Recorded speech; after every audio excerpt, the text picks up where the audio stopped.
जय हिंद साथियों, कैसे हैं सब लोग। दोस्तों आज हम लोग पढ़ने वाले हैं 6 अक्टूबर का करंट अफेयर्स। तो सभी साथी अंतिम तक बने रहें क्योंकि आज का क्लास काफ़ी इंपॉर्टेंट होने वाला है मेरे साथियों। क्योंकि आज के क्लास में मित्रों हम लोग देखेंगे इंपॉर्टेंट क्वेश्चन जो सीधे आपको एग्जामिनेशन हॉल में देखने को मिलेंगे। तो दोस्तों सभी साथी से आग्रह है कि जो भी साथी अब तक चैनल को सब्सक्राइब नहीं किया है चैनल को सब्सक्राइब कर दे, वीडियो को लाइक कर दे और अपने दोस्तों में शेयर कर दे। दोस्तों आइए हम लोग आज का क्लास शुरू करते हैं। देखिए हम लोग का फर्स्ट क्वेश्चन मेरे साथी स्क्रीन पर आ चुका है। फर्स्ट क्वेश्चन में क्या बोला गया है, सभी साथी इसको पढ़िए और इसका जवाब कमेंट बॉक्स में लिखिए। क्या बोला है, भारत और चीन ने किस महीने तक प्रत्यक्ष वाणिज्य उड़ानें डायरेक्ट फ्लाइट फिर से शुरू करने की योजना बनाई है। तो बताइए मेरे साथी किस महीने तक। तो ऑप्शन नंबर ए में है नवंबर 2025, बी में है दिसंबर 2025, सी में है अक्टूबर 2025 और डी में है सितंबर 2025। तो बताइए मेरे साथ इसका सही जवाब क्या होगा। तो इसका सही जवाब होगा option number C is the right answer, October 2025 तक। ठीक है, चलिए क्वेश्चन नंबर 2 में आ जाइए मेरे साथी। क्वेश्चन नंबर 2 में क्या बोला गया है। क्वेश्चन नंबर 2 में बोला गया है यूके के प्रधानमंत्री, यूके मतलब क्या होता है, यूके मतलब यूनाइटेड किंगडम, यूनाइटेड किंगडम। ठीक है, यूके के प्रधानमंत्री कीर स्टारमर, क्या है मेरे साथी, यूके के प्रधानमंत्री का नाम है कीर स्टारमर, किस तारीख को भारत दौरे पर जाएंगे, मतलब वो भारत में आएंगे।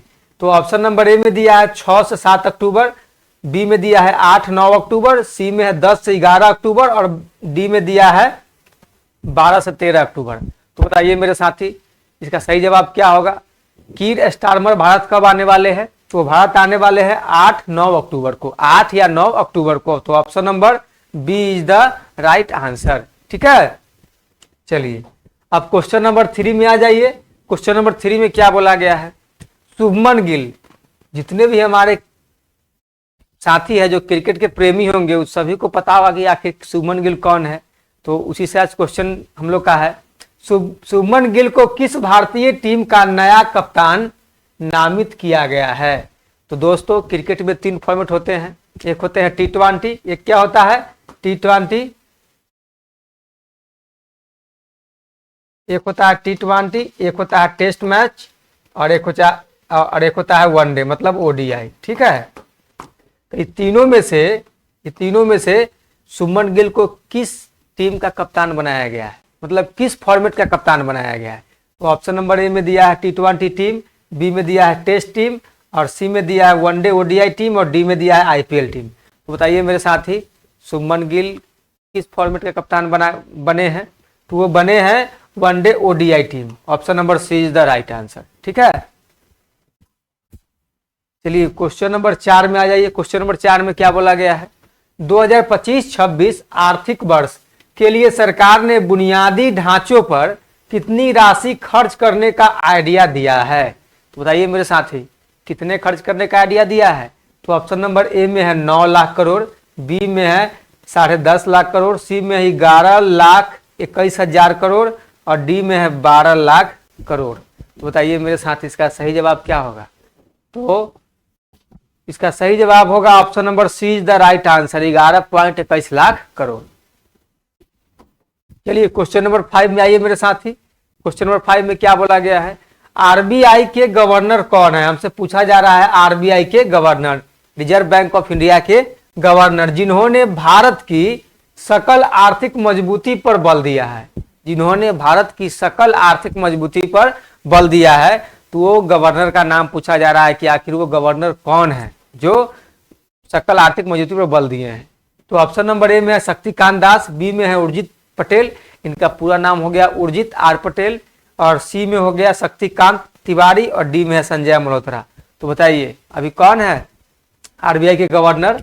तो अभी हमारे ऑप्शन नंबर चारों दिया हुआ है 4 को, तो इसमें सही कौन जवाब होगा। तो सही होगा option number D is the right answer, अभी संजय मल्होत्रा है। ठीक है, संजय मल्होत्रा।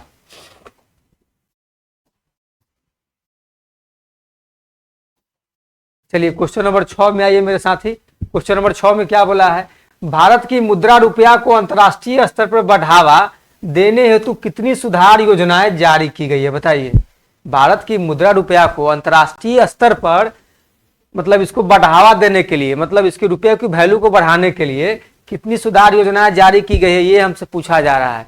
तो ऑप्शन नंबर ए में है 15 योजनाएं, बी में है 22 योजनाएं, सी में है 30 योजनाएं और डी में है 5 योजनाएं। तो बताइए मेरे साथी इसका सही जवाब क्या होगा। इसका सही जवाब होगा option number B is the right answer, 22 योजनाएं जारी की गई है। ठीक है, सभी साथी को मजा आ रहा है।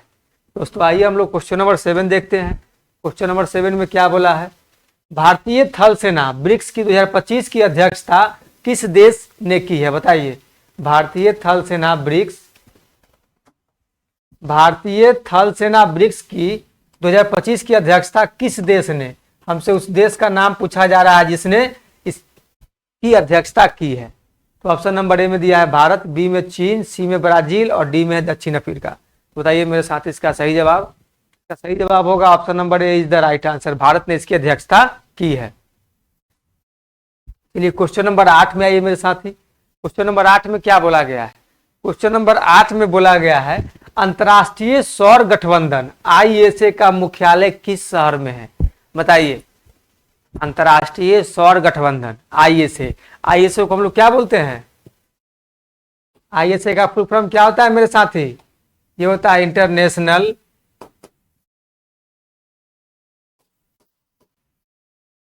International solar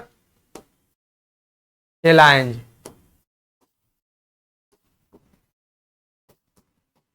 international solar alliance, इसको हम लोग बोलते हैं अंतर्राष्ट्रीय सौर गठबंधन का मुख्यालय किस शहर में है, बताइए किस शहर में है। तो ये गुड़गांव में है। कहाँ है मेरे साथ, ये गुड़गांव में। तो option number C is the right answer हो जाएगा। अब ये गुड़गांव कहाँ पे है, तो ये गुड़गांव है हरियाणा राज्य में, हरियाणा। सभी साथी को समझ में आ गया होगा ये कहाँ है मेरे साथी, हरियाणा में है। और हरियाणा की राजधानी कहाँ है, तो हरियाणा की राजधानी है चंडीगढ़। कहाँ है मेरे साथी, चंडीगढ़। हरियाणा की राजधानी चंडीगढ़।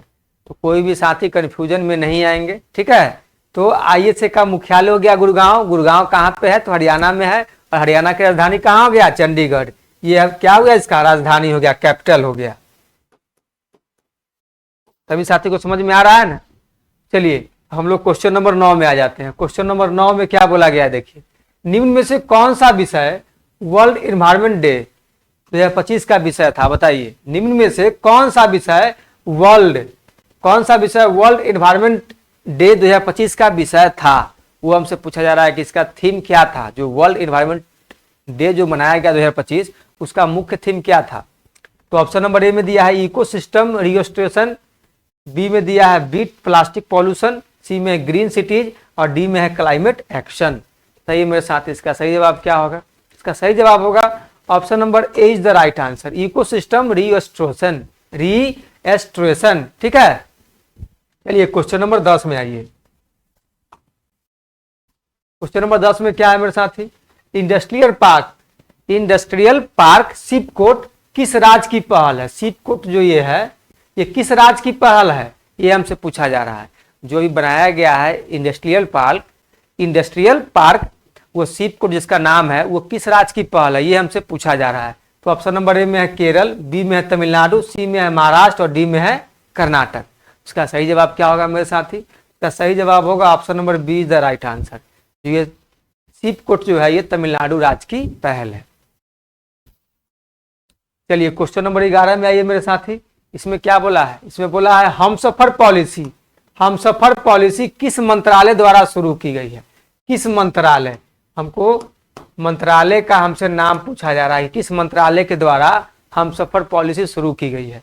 तो ऑप्शन नंबर ए में है स्वास्थ्य मंत्रालय, बी में है गृह मंत्रालय, सी में है महिला एवं बाल विकास मंत्रालय और डी में है रेल मंत्रालय। तो सभी साथी कमेंट में बताइए कि गृह मंत्रालय के अभी मिनिस्टर कौन है और रेल मंत्रालय में अभी मिनिस्टर कौन है। ठीक है, तो सभी साथी कमेंट बॉक्स में लिखिए और इसका सही जवाब बताइए मेरे साथी क्या होगा। इसका सही जवाब होगा option number B is the right answer, गृह मंत्रालय ने हमसफर पॉलिसी शुरू की है।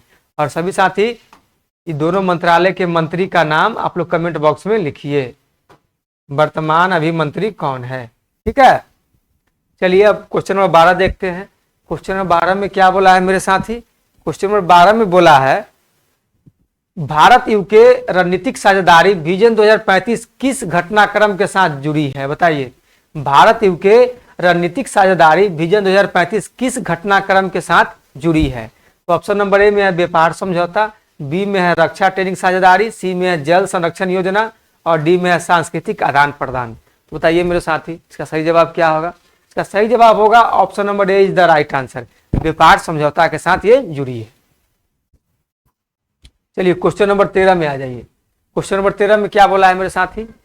बिहार चुनाव से पहले किस संस्था ने सभी राजनीतिक दलों की बैठक बुलाई है? बताइए। बिहार चुनाव से पहले किस संस्था ने, हमसे वो संस्था का नाम पूछा जा रहा है जिसने चुनाव से पहले सभी राजनीतिक दलों की बैठक बुलाई है। तो ये कौन बुला सकता है? बताइए मेरे साथी। तो ऑप्शन नंबर ए में है प्रधानमंत्री कार्यालय, बी में है राष्ट्रपति कार्यालय, सी में है चुनाव आयोग और डी में है केंद्रीय गृह मंत्रालय। इसका सही जवाब क्या होगा? इसका सही जवाब होगा option number C is the right answer, चुनाव आयोग। ठीक है। चलिए क्वेश्चन नंबर 14 में आइए मेरे साथी।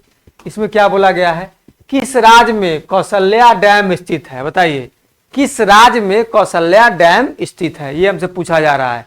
तो ऑप्शन नंबर ए में है पंजाब, बी में है हिमाचल प्रदेश, सी में है राजस्थान और डी में है हरियाणा। बताइए मेरे साथ इसका सही जवाब क्या होगा? तो कौशल्या डैम जो है वो हरियाणा राज्य में स्थित है। इसका सही जवाब क्या हो जाएगा? Option number D is the right answer. चलिए क्वेश्चन नंबर 15 में मेरे साथी, और आज की क्लास का आखिरी क्वेश्चन क्या है? क्वेश्चन सरहुल फेस्टिवल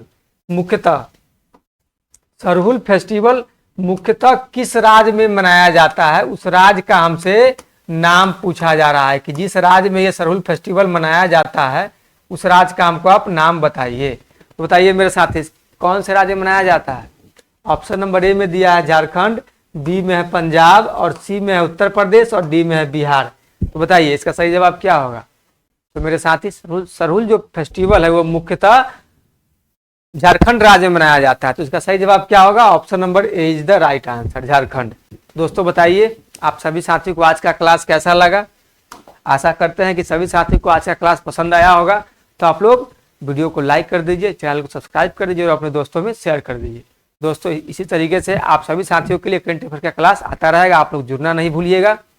दोस्तों हम लोग फिर मिलते हैं नेक्स्ट क्लास में। आज के लिए इतना ही, धन्यवाद, जय हिंद।